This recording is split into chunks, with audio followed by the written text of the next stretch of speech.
Let me see. I think we might be live now. Okay. Yeah, it says live. Hello, America. Hola. So what's up, guys? My name is Marco. I am a grateful, naturalized citizen to the United States of America, and Donald Trump's my president.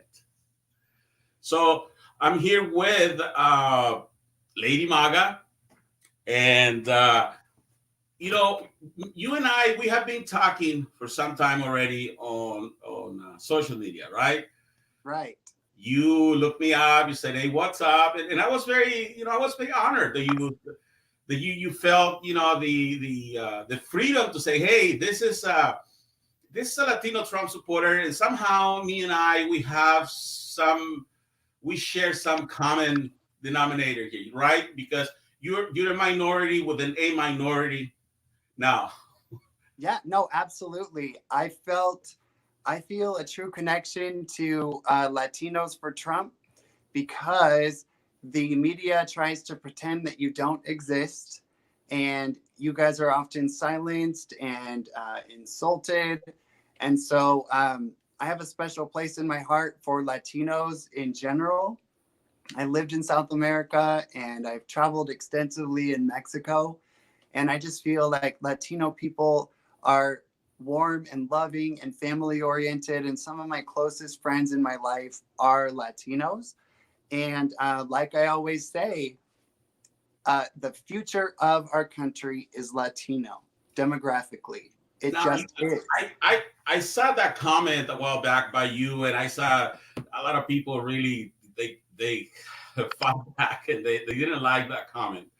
Uh, uh, That's because they're racist. uh, There is a fringe group of alt right bored losers who spend their time trolling people online, and there is a small but very vocal group of conservatives. I won't even call them conservatives. They're alt right nut jobs, and they believe that America is supposed to be white and Anglo, and that's just nonsense because the whole point of the American dream is it's for everybody.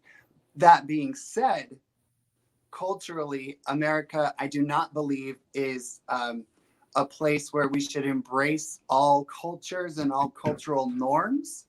For example, people who come from the Middle East, I don't think that their way of life has anything to do with the American dream and the American way of life in general. So I just think that Latinos are awesome. And I think that most of them are just as American as I am, and they're working hard. They are just manipulated and misguided by the left, unlike you. And that's probably what your mission is to get out there and just help awaken the Latino community. And obviously, I'm trying to do the same thing with gay people. Although you are a part of the Latino community, I do not consider myself a part of the LGBT community. I don't even like the term LGBT because I don't understand what a gay person like me has to do with transgender people. It's frustrating because the transgender movement has completely taken over, and I think that right now it's very predatory and dangerous. so tell me, So, how did you end up in South America? well, I was in college and I wanted to learn Spanish, so I studied abroad, and I went to Ecuador and traveled around South America, and I volunteered and um, lived with families in South America, and it was eye opening and it was an adventure. I got to go in the Amazon. I mean, it was absolutely incredible. So was it hard for you to learn Spanish? Would you say that Americans could benefit themselves learning Spanish? Yes. Well, I always put it this way. Um, if you come to the United States, you do need to learn English. And I learned Spanish fluently in 6 meses. No hablo perfectamente, pero puedo hablar español, puedo comunicar y no tengo problemas porque yo estudié cada día, cada mañana, 2 horas. And I used books like grammar books from Barnes and Noble, and I filled it in. But in today's world, everyone, even the poorest of the poor in Africa, have a cell phone. And you can download apps, you can watch videos in Spanish, you can go on YouTube. And I mean, there's so many ways to learn a language. If you are determined, if you just spend an hour every day, you can learn the language. So, of course, Americans can benefit from learning Spanish. I think they should learn Spanish, but I think that Latino immigrants should make an effort to learn English. I don't think it's racist to say that. I think they would be more empowered if they learned English. They could get a better job. Doors would open. They could read, articles and things, because not everything is in Spanish. So I feel like it's empowering for Latino people to learn English. And of course, it's empowering for Anglo speakers to learn Spanish. I love Spanish. Somehow, I invited you to speak at the True Channel. If you can help me share it.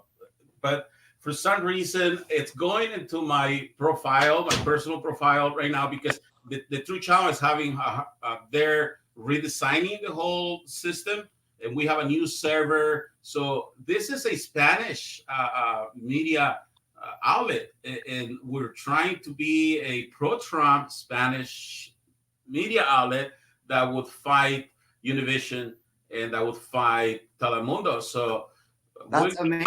Yeah, Telemundo is dangerous and scary. Now you did see that in America, people, for the most part, people are inclusive. They're outgoing. And here in America, the Democrats have created a counterfeit version of Hispanics, not the real one. You have this groups, La Raza groups. They're very, I would say, extreme. I would say they're brown supremacists. You were talking about a little bit too far to the right. We have a little too far to the left to it, and I have a hard time integrating. They don't accept me. Like, those are the most critic ones with me. The Chicanos that were here before me, they hate me. Yes, they have been taught by the left to identify only as brown, only as Latino, and not as Americans first. Like, I don't care where you come from. Once you're an American citizen, you are an American first, and your beautiful background and culture and ancestry is still a very special part of you, but you're an American now. Now, you're in Utah. Is that where you grew up? No. Well, I grew up kind of all over the place. I was born in Nevada, and then I went to school in Utah and Hawaii, and then I went on a Mormon mission to France. But I've always had family in Utah, and because of my Mormon roots, I've got family here. I feel like I'm kind of basically from Utah in a lot of ways. What do you think about the Levarón family in Mexico and all this, what happened with the cartels and all that? Do you have any opinion on that? About the cartels in Mexico? No, the Levarón family, that they used to be Mormon. It's a big, huge family in north of Mexico. Yeah, that family was a little strange. I'm not gonna lie. I don't think that they were mainstream Mormon like my family. I think they were sort of doing their own thing, and they were kind of like, I don't know, FLDS, kind of a break off. Mm-hmm. But what happened to them is a nightmare. It's horrible. And I get angry with the Mormons here in Utah because they are liberals. And it breaks my heart.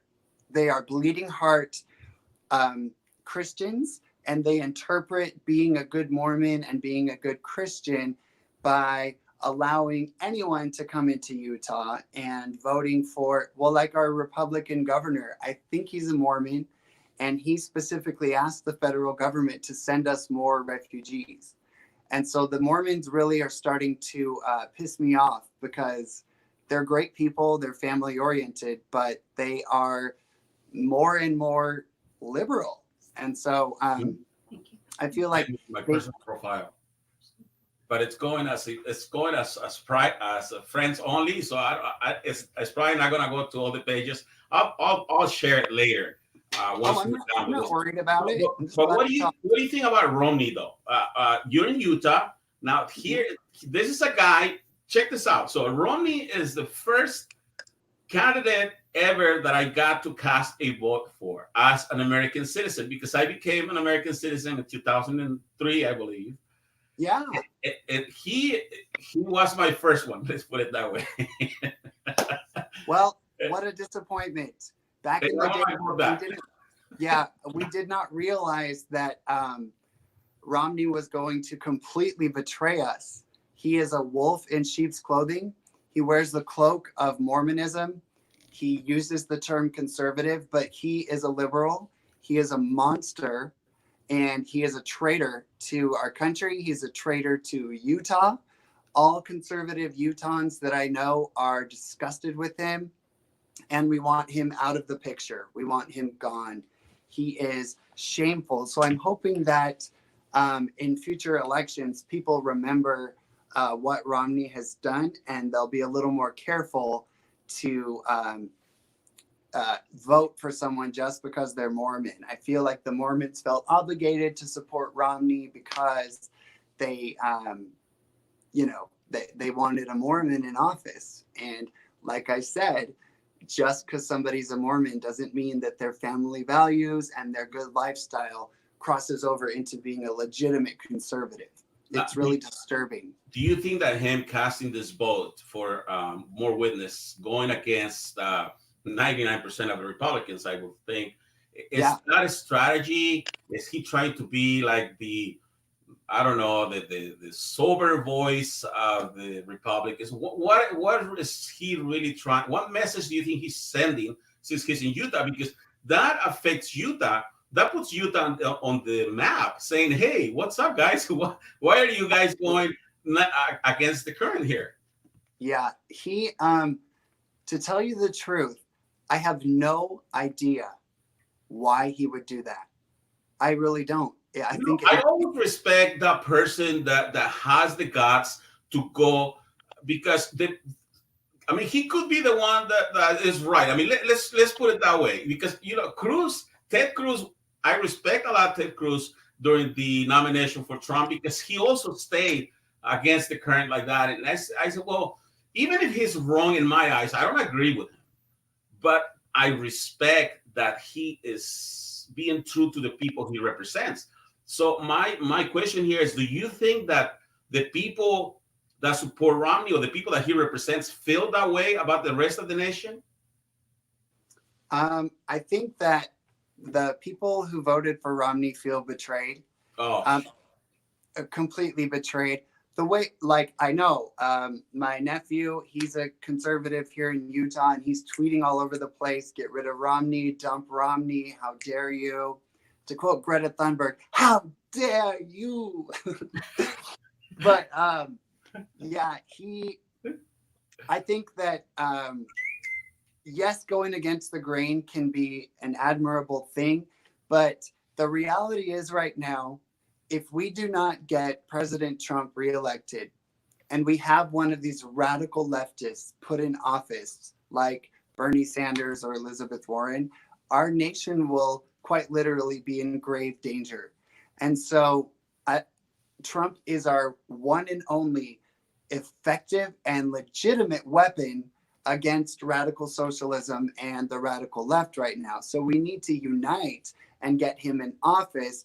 And then once he's reelected, if you've got some issues with his methods or issues with his platforms, hash it out after we take care of the fundamental election. I think Romney has always been a little slimy. He was in Massachusetts, and he basically touted a lot of socialist type of ideas. I don't think he's a true conservative. I can't stand him. And he's not even handsome anymore. He just looks like he just needs to go and garden, So, but hey, Lady MAGA, you did mention your name yesterday. So can I say your name, or you want me to say? Yeah, I'm Ryan. Yeah, and when I'm out of drag, people can call me Lady MAGA or just Ryan. Yeah, Ryan works. I'm just Ryan. I'm about to get ready to go to a big Republican viewing of the State of the Union speech tonight with my Latino friends. Sylvia, you know Sylvia, right? I know Sylvia, and yeah, like my assistant just told me right now because I have private settings. Somehow, when I went on live, so she can't share it on our pages, but so I'll share it later. But Okay. this is better. It's a more intimate setting. Yeah. Okay. So yes, that's what I was going to that. So I know Sylvia, I know Ignacio, I know thousands and thousands of Hispanics in the country that when I went, I guess you can say when I went out of when I went off when I went out of the closet for Trump, to use your terms, man, wow, people went crazy. But there was so many people that were saying, Marco, we support you because we know what you're saying. And you know what I was talking was economics. When I talk about taco trucks on every corner, what I was trying to say, look, and you know this, I was trying to say, look, Hispanics, they already know how to survive in a bad economy. The result of a bad economy is flea market commerce. It's taco trucks on every corner. And you pushing Hispanics out of the market, these guys will have taco trucks on every corner because that's what we have in our countries of origin, right? Right. Right. I'm sure when you went to South America, you saw that too. People, they're merchants. They'll sell whatever on the street. Absolutely. They're entrepreneurial, they're hardworking, and nothing is more delicious than fresh street food in Mexico with the lime and the green sauce. Oh man, I love it. But And yeah, there's Hispanic. clues. So when I hear about Sylvia, when I hear about Ignacio, and people will look for each other, it's like activists. And that's why when you came to San Francisco, I felt the obligation and the responsibility to take care of you because I know what it is to be on the street with these crazies. Yeah. And somehow we end up together in the end. In the end, you don't have to. This activism will bring us together, and it's like we already knew each other from another life or something. But we already have this chemistry that we think alike, and we somehow we're people from all walks of life that get together and message. And so when did you feel? And I think I did ask you this, but things were going so fast when they attacked you. But where's this passion? When did you say I can make a difference, and I'm going to use my talents to bring borders for Trump?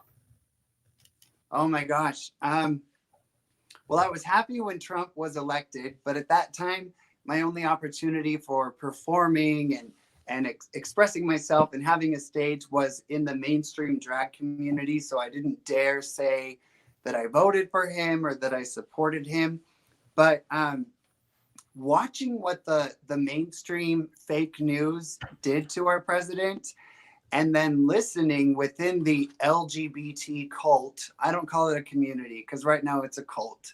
It's a dangerous cult. And if you step away from the cult, you are attacked. Just like I've been slandered and threatened and insulted, and my events have been canceled by the LGBT cult. They are disgusting. So that's why I latch on to Brandon Strzok and Scott Pressler and all of them. So it was the language behind the scenes from these LGBT people that I was around. I was in the number one show in Salt Lake City. It was a celebrity impersonation show, and I got to do Britney Spears and Rapunzel from Disney. It was really, really amazing. But every single show, the host would get on stage and bash our president. And it just started to really irk me that I was part of something with a large audience every weekend that insult our president. And then my final straw was basically I was in a show and I did Carrie Underwood, a medley of Carrie Underwood, Jesus Take the Wheel and Star Spangled Banner. And it was just a country fun performance. I've never been a vulgar drag queen. I hate the vulgar drag queens. But up in the dressing room, there was a big sign and it said, F Trump. And I realized in that moment, I'm back in the closet. I grew up Mormon. It was very difficult to come out of the closet. I served a 2-year mission in France for the Mormon Church. I gave my heart and soul. So when I left, it was a very difficult experience to come out of the closet. And I realized I was back in the closet. I wasn't free to be myself. I wasn't free to love my country. I wasn't even free to support the president of the United States. And so I realized I have a talent. I'm a drag queen. I'm theatrical. I can edit videos. And I realized I want to go to sleep at night and know that I am part of this battle. And that's why I decided to join. I had no idea that it would be as hard as it was. I knew it would be rough, but I just couldn't sit by and watch anymore. I felt like a coward. And I can't handle the LGBT cult. They are pushing transgenderism on children. They're taking children into nightclubs. Drag queens are teaching small children to twerk in libraries. They are stripping in front of children in libraries. RuPaul has a new show where they're actually going from nightclub to nightclub across America with a small girl who dresses as a boy. And the advertisement for the show is RuPaul dressed in a very sexy showgirl outfit, holding the hand of this little girl. And I have so many nieces and nephews, and I'm just ashamed of the LGBT community and the agenda that they're pushing. And I wanted to distance myself from it and fight it because they've gone too far. They're out of control. Now, there is violent opposition from the left onto people that get out of the reservation. Like I side, they wanted to take away my Mexican card. You're not Mexican anymore. You're not Latino anymore. So are they trying to do the same to you? You're not a drag queen anymore. You're not gay. I mean, no, I mean, there's messages. I have all the screenshots. You are officially excommunicated from the LGBT community. We do not want you. You are no longer welcome in any queer space. And they do not consider me part of the community. And I take that as a badge of honor because look what their community is doing in our country. They're promoting Islam. They're marching against Islamophobia. And Islam is the greatest force of evil against gay people across the globe. So they're just lunatics. And so, yes, I have been officially excommunicated. They took away my gay card. But fortunately, there are people like Brandon and Scott and Rob Smith and, Milo Yiannopoulos who we're still gay. But the thing is I don't identify first as gay. I don't care that I'm gay. I don't understand why I'm gay. I really don't. But it's not my identity. I don't care about your sexuality. I don't care about my neighbor's sexuality. So I don't see why they should care about mine. I have my rights. I can live freely, but I don't need to tout my sexuality everywhere I go. And a lot of people say that, being a drag queen is inherently sexual. Well, I say, no, it's not. If you're dressed in a fun costume, like cosplay, or, my looks are like over the top, kind of like Barbie and stuff. I do not feel sexual when I'm doing drag. I feel theatrical. If I'm doing Britney Spears, I'll dress a little sexy and dance sexy. But my identity is not based on sexuality. My identity is based on patriotism, honesty, integrity, and creativity. So goodbye, LGBT community. If any of you watch this, I'm glad you excommunicated me because we have a brand new LGBT community of transgender Trump supporters, gay Trump supporters, drag queens who support Trump. There's more than just me. There are, there's a handful now who are publicly out. And so goodbye, LGBT. And Marco, you lost your Latino card, but who has the authority to say that? Right. One thing that I like when I see people, they say a fisherman can see another fisherman from afar. I said that about Trump before he was elected, before he was the nominee. You went on service for your community, for your church. As I understand, that is a big deal for you guys. That is an amazing thing that I respect. But you also did a great service to San Francisco. I mean, I'm pretty sure there's a lot, and I saw a few of them that came to you. And there was one woman that said, the Democrats have lied to me. Do you remember her saying that to you? I have the clip somewhere. And Yep. wow, keep There that. were citizens of San Francisco who when I was holding the Trump flag, this flag, they were coming up and saying, "I never thought I would see this here. It's amazing." You know, they were very excited, and we did do a service to San Francisco. We let the rational conservative citizens of San Francisco know that they're not alone.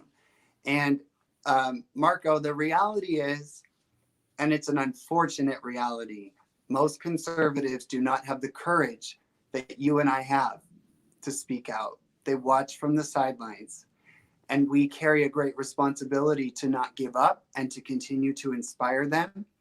I just wish that they had the courage to join us more openly, but they don't because of their jobs, because, well, in a way, they saw me get attacked by Antifa. So that might even discourage people from coming out. But I hope that it inspires them, you Let's talk know? a little bit about that.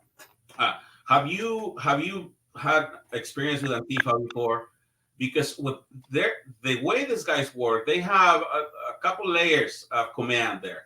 So you have the disruptors, you have the guys that just start, the tough guys, but then the guys in the back are doing the work. So that's why when I tried to stop that guy on that green shirt, kind of like mine, because he was a tough guy and I was pushing him back. But I didn't see that in the back. That's when they attacked you. That's right. I feel like it could have been orchestrated.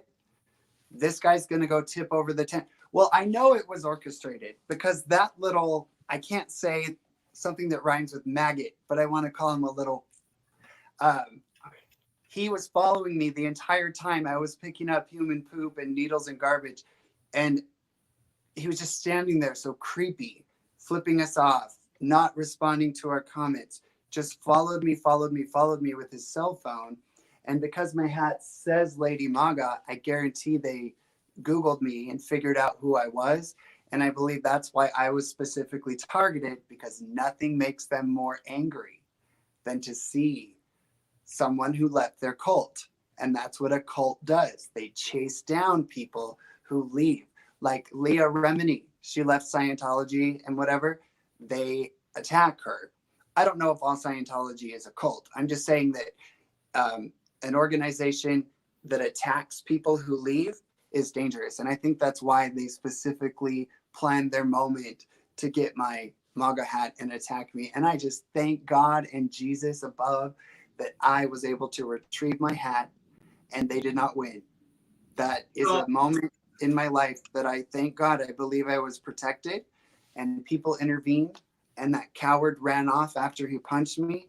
My freaking hand still hurts. I actually don't know when this happened in the encounter. It all happened so fast. And I reached for the ground and he was, I don't even know when this happened to my hand, but it still hurts. yeah, But this it's a is badge war. of honor. This is war. My first experience with this stocks, it was in Berkeley. I was trying to, Univision was interviewing me. They were trying to get my side of the story. And they came from behind with skateboards. They took my hat and they burned it across right in front of me. Oh my gosh. Yeah, Oh because my gosh. we couldn't do anything. That was hundreds of them. So and then they jump around, and it's very tribalistic, very very. They're savages. They're savages. They are monsters. They have no sense of decency. They're uncivilized and they're just disruptors. I can't believe that happened to you. That's scary. I admire you for going back out. I will tell you this.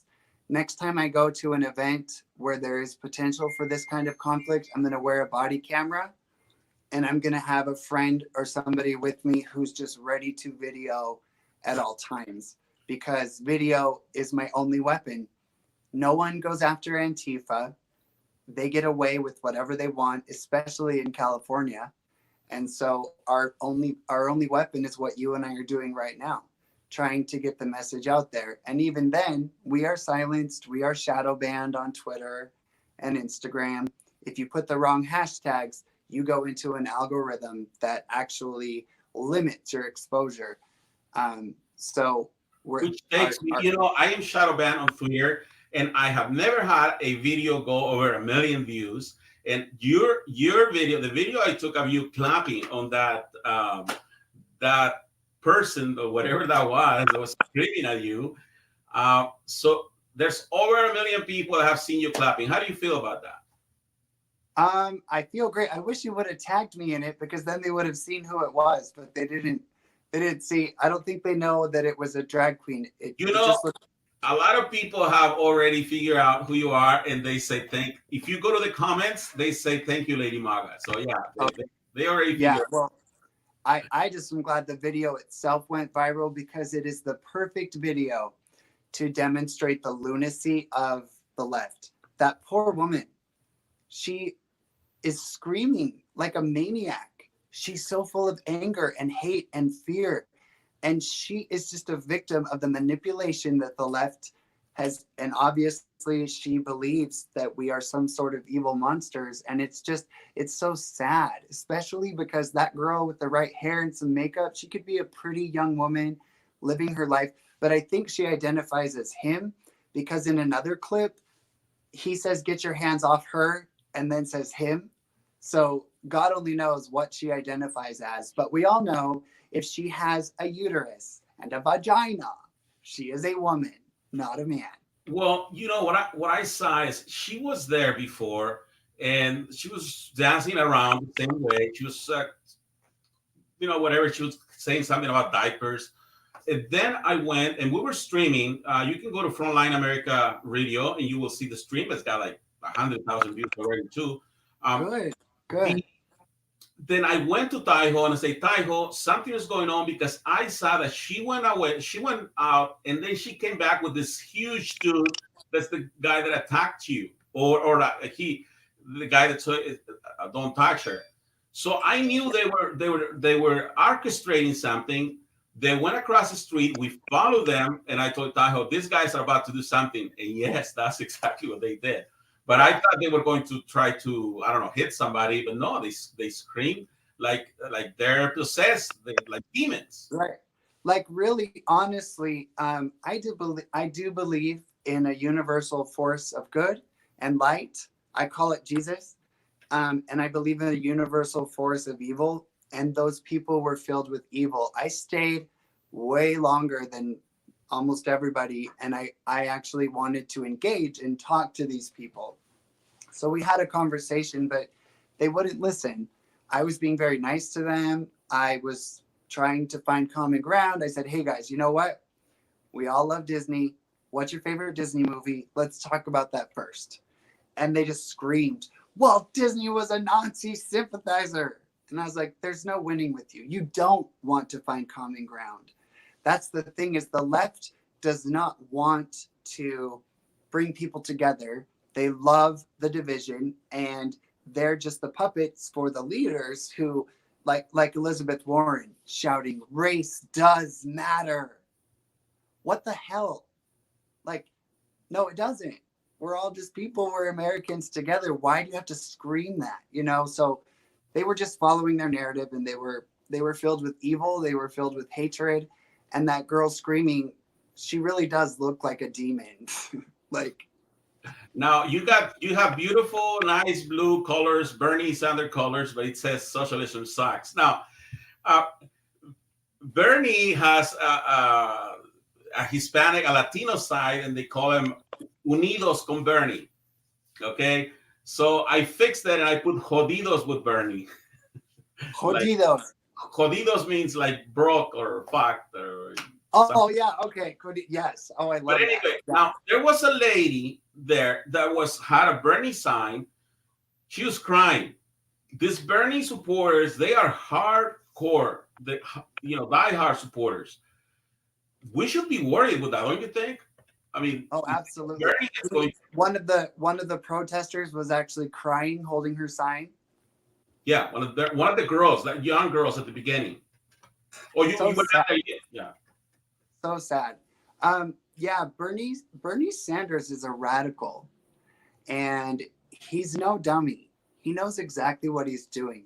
He is a seasoned politician, and he knows how to twist his language and he knows exactly how to manipulate the hearts of young, vulnerable people who want the world to be a better place. And he has convinced them that they are victims and we have to fight the evil capitalism and the evil white people and the evil Republicans. So he has just beaten them down so much that they only see themselves as victims. Why else would she be crying? You saw the Veritas Project documentary where some Trump supporters were saying that if Trump, some Bernie supporters, that if he didn't get nominated, things were gonna they were gonna burn things. Yeah, I saw that. You saw that. So yesterday in this caucus mess, it seems that it's Bernie, the one that won the caucus, but they don't want to put it out there. They're trying to suppress that. They're trying to do to Bernie the same thing they did to him in 2016. Yeah. Does that worry you? Because seeing this girls cry, being there in the middle of all this, it seems that these guys are going to be angry if something like that happens. Well, I think we're frogs in a boiling pot right now. I'll even confess that my level of anger and my level of militant feelings inside, ready to defend my flag and defend my president, is at a height that I never thought it would be. I keep a smile. I do Lady MAGA. I want this to be fun.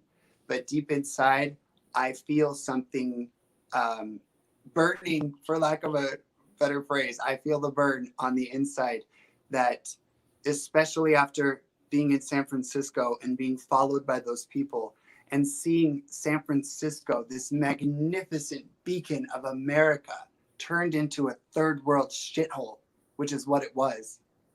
Even my hotel where I stayed in a budget hotel ran by some third world jerks. They were totally rude. No customer service. And the third day, I did not even have hot water. That is third world invasion. And how much was the hotel? Like, was it $100 or? No, it was only 65. So I got what I paid for, but no. But you know what? That same price would have got you a better room in Miami. It would have, or an Airbnb. But what I'm saying is, I've lived in the third world. I've traveled the planet. I lived in Africa. I lived in South America. I'm very familiar with third world conditions, and hot water is not a regular, steady thing in the third world. And I woke up the third day. I needed to wash off a lot of the Lady MAGA stuff, and I had to do it with cold water. And I just thought, this is San Francisco. The standard of living just goes down, down, down. The level of customer service goes down, down, down. And another example, I call it the third world invasion for a reason. I was on a flight and there was a disabled lady, and she was one of the last people off the plane. And I was just chit-chatting with her, and she said that she missed her flight before that flight because the wheelchair pushers in the Minneapolis airport did not speak English. They were not listening to her. They were on their cell phones talking back and forth in Arabic or Somalian. They were from Somalia, and they didn't take care of her, and she's severely disabled, so she wasn't able to stick up for herself, so she missed her flight. And that is an example, that is a consequence of the Somalian invasion of Minnesota. It's Mogadishu now. They elected Ilhan Omar, and if you look at the demographics of Minneapolis, and you look at all the employees in places like the airport, there is a definite Somalian invasion. Do they have customer service standards? No. Do they have the same level of dignity and presentation that we expect in America? No. So San Francisco was, that's how it felt. It felt like it was overrun with leftist policies that are destroying their community, and it's just a downward spiral. And I'm very discouraged because my mom is from San Francisco, and so her city now, I never even want to go back. I took a walk the night I arrived all the way to Pier 39, in Ghirardelli Square, and I got a little crab shrimp cocktail, and I was in a cloud of marijuana smoke the entire time. I could not escape the stench of marijuana. Sorry, that's an awful feeling. I And just that's didn't Pier feel 39. That didn't is feel like the more touristic place. In San Francisco, it's a world class, city. I mean, it's a yeah. beautiful place, but unfortunately, the management is just going in a direction that I don't know how much longer we're going to be able to to handle this. I mean, we have to hit bottom at one point. Let's talk a little bit about that crazy new DA, because the thing is, we knew that once this DA will take over, things were going to be hard. But now it's great that you have experienced that. Tell me about that experience with the new. Um, well, I followed up with the police department with my case number, and I called them, and I spoke with a woman named West, and I said, so what's my next step? I would like a copy of the police report because I want the name of the attacker, and I want to go forward with this. And she straight up said, you have to wait 7 to 10 days to get the report. 7 to 10 days. I should have access to that report immediately. I was attacked. Why do I have to wait 7 to 10 days? And then she said, just so you know, your attacker will not be prosecuted or pursued because of our district attorney. She said, I don't know if you've been following the news, but even our police officer who had a bottle smashed over his head did not receive justice, and they are not pursuing the person who attacked him. So she just straight up told me nothing's going to happen because the new district attorney's program for violent criminal acts is counseling for mental health, because he believes this is a mental health crisis and a lack of resources and counseling for these poor people who are pushed to do these terrible things. So she basically said, tough luck. And I was pretty upset on the phone, not with her. And she said, I am right there with you. All of us are with you. We are powerless because of the district attorney. And I just learned that his father is a known terrorist who bombed the New York Police Department. Attacked something, but he is a known terrorist who attacked police before. So this district attorney has a very clear anti-police agenda. And that's just terrifying. And I also realized this is why we need the Second Amendment so much, because the police are supposed to be there to keep us safe. But now that even the police force is crumbling in places like San Francisco, and you can be attacked and nothing will happen, your only weapon is yourself and your own gun. Now, this person wasn't from the police department, right? The person that was speaking to you, the person that said nothing will happen with this DA in office. Yeah, she might have just been a receptionist, but she was definitely with the police department. And she was with me. She was saying, I know, I'm sorry. I just have to tell you what happens in these cases. They do not pursue them. And I have video and photo evidence. You've seen my video where I slide from the mask to his profile. I don't know his name, so I'm calling him Jafar. Jafar. So the only thing we can do is, you did say that's on your video, the only defense is the video that you have against him. So if the police doesn't do anything, well, the court system doesn't do anything, the DA, we're going to do something in the people's court. We're going to make sure that we expose these thugs, and we expose that it's a safe haven for them. I mean, can you imagine what message are they sending to these Antifa thugs? They can do whatever they want and nothing will happen. That's exactly the message. That it's open season on the police and it's open season on American citizens. One concern I had is if I were to go to court with these people, they would have access to my name and all of my personal information, and it would just be 2 phone calls away, and they could dox me and show up at my apartment here in Utah. That was one of my number one concerns, because I keep my personal life, my job, my last name, and all of that private, because I get crazy messages awful messages with like pictures of nooses and weapons. And they say that, like, I won't go into it, but I get horrifying messages. And so my number one concern is my safety, obviously. And so if I were to publicly go against them in court, then their lawyers would have all my information and they would have all of that. So it's a very scary proposition to go up against them. And So they do have a lot of power. They are my friend Jasmina Saavedra. I don't know if you familiar with what happened to her. She is in LA. She was running for Congress 2018. She went into a bathroom where this person appeared to be there doing drugs.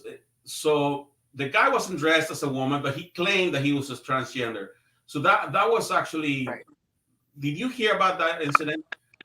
I did not hear about it. No, I may have read it, but I don't recall. Instead of supporting Jasmina, these guys went after me like crazy. For like 6 months, they were attacking me. The LGBT community has a lot of power. They are a powerful cult, Marco. They are a dangerous and predatory cult. And they don't care about women who would be raped or victims by a man who claims he's transgender, because their definition of transgender is you woke up in the morning with a boner and you say, I'm a woman. Like, honestly, that is their definition. You get to be whatever you want. So you are a 6'5" man with a hairy chest, a beard, and a penis. No problem. You can go in that women's bathroom. Exactly. And that's where we're at. And that's why the transgender movement is dangerous and predatory. When Jasmina heard this guy talking, I mean, he seemed like a guy. She was in the woman's bathroom. So what she did is she took up her phone and she live streamed the incident. And that's why they got so angry and they went after her. In fact, that affected her campaign, I think. Well, I would hope that she's conservative, right? Yes. So I would think that would help her campaign, wouldn't it? Or did the negative attacks? LA, because she's in LA, the LGBT went into a campaign to demonize her, to discredit her as a homophobic, the usual stuff. Yeah, well, that's what they do. They pick their target and they go for it. And I've been targeted here in Utah. I organized a forum and a show here in Utah with the Log Cabin Republicans, and they shut us down twice. They harassed the venue, they threatened the venue, and then we found a new one. And hours before we were supposed to go in, that venue canceled because they harassed them. And in Chicago, they did the same thing to us when I went to Chicago to be a guest at their Christmas party. The cult galvanized, messaged each other, called the venue, got it canceled, and then even the new venue was harassed horrifically. So they're very good at what they do. They just pick their target, and it's a very tight network of LGBT cult members, and they're terrifying. I think that radical Islamists and Muslims in general are of concern, and they scare me globally more than any other group. And then the other group that scares me the most is the radical LGBT cult, because they're coming for my nieces and nephews. We're running out of time, but just to close here. So you are, the passion to support Trump, you're not going to stop. Obviously, there's awakened something in you in San Francisco. You saw that you have a purpose. So we're going to see more of Lady MAGA? Is that what I'm hearing here? Well, I've got my wigs in the sink, washing them. I'm going to dry them. I've got my outfit ready in there, and I'm going straight to the Republican party tonight with the Latinos for Trump to watch the State of the Union. And I'm going to smile. I'm going to hug people. I'm going to interview people with my little microphone on an American flag and get their perspectives. And I have spent every single day off, every minute of my spare time on Lady MAGA. You know how hard it is to edit things. one 30-second video or even a 3-minute video can take hours to complete. So, oh, thank you. My tripod is here. That's good. So yeah, no, I'm on fire. I've never felt so betrayed. I've never felt so hurt. But because of what happened in San Francisco, I've never felt so motivated. And I realized that the culture war is a war. It's a Well, one thing I see war. is once you dress yourself, I see this Lady MAGA. I see the presence of this you go into in character, right? I mean, and Yeah. people can respond to that. I saw both responses. I saw a lot of people that felt so grateful to that you're doing this because I don't know if you remember at the end, one person said the Democrats have lied to me, and I'm just so grateful that you're doing this for us. So Yeah. she felt connected to you. Yeah. And you saw me as Lady MAGA. I'm a force to reckon with. That's why I do it. I'm 7 feet tall. I'm gregarious. There's fun. There's hugs. Lady MAGA is a very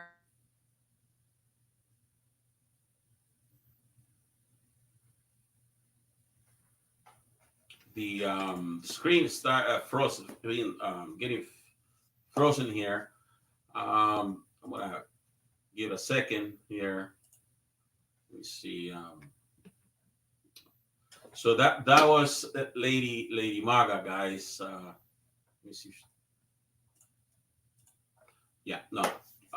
So that was Lady MAGA. Um, I this is the first time I'm using this software, and I put it as private. But I wanted to finish the interview with him. And one thing that I wanted to show you guys is that video that's got um,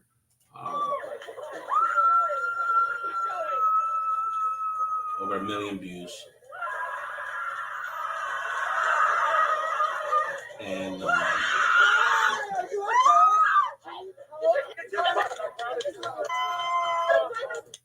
you can see Lady MAGA here clapping. And this dude is about 7 foot also.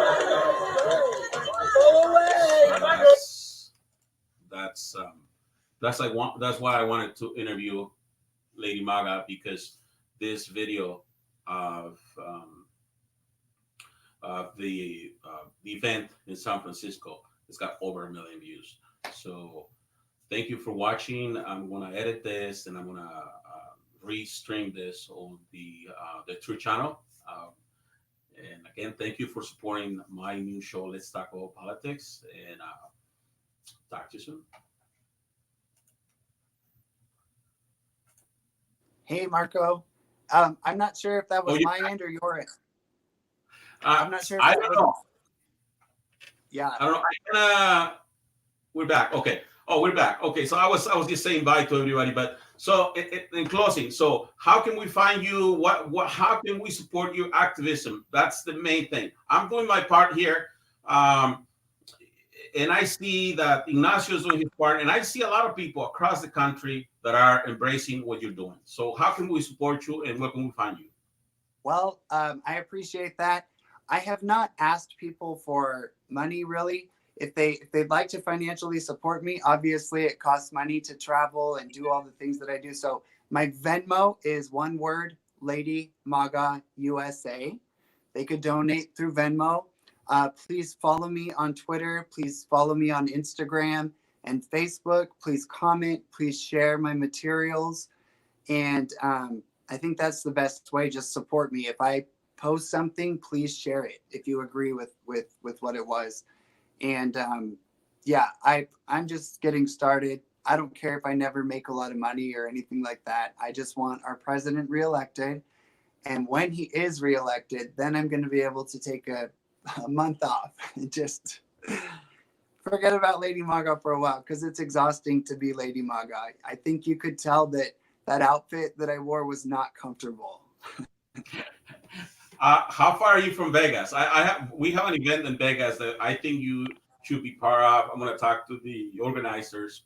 I'm there. When is it? I'm an hour flight. I could get myself there. It's March 5th, 6th, and 7th. It's called the Plura Palooza. Okay, message me. I'm there. I can request the time off from work, and I'll pick up some extra shifts and buy myself a cheap way to get there, and I'm there. Like, honestly, that would be a blast. Awesome. Especially in the middle of winter. I'd love to be in Las Vegas. I love Las Vegas. Have a lot of fun tonight with the Latinos for Trump. Say hi to everybody, hugs, and let's go out there and get Donald Trump reelected. That's right, Marco. Somos juntos. Let's see. Okay. All right. Adios, mi amigo.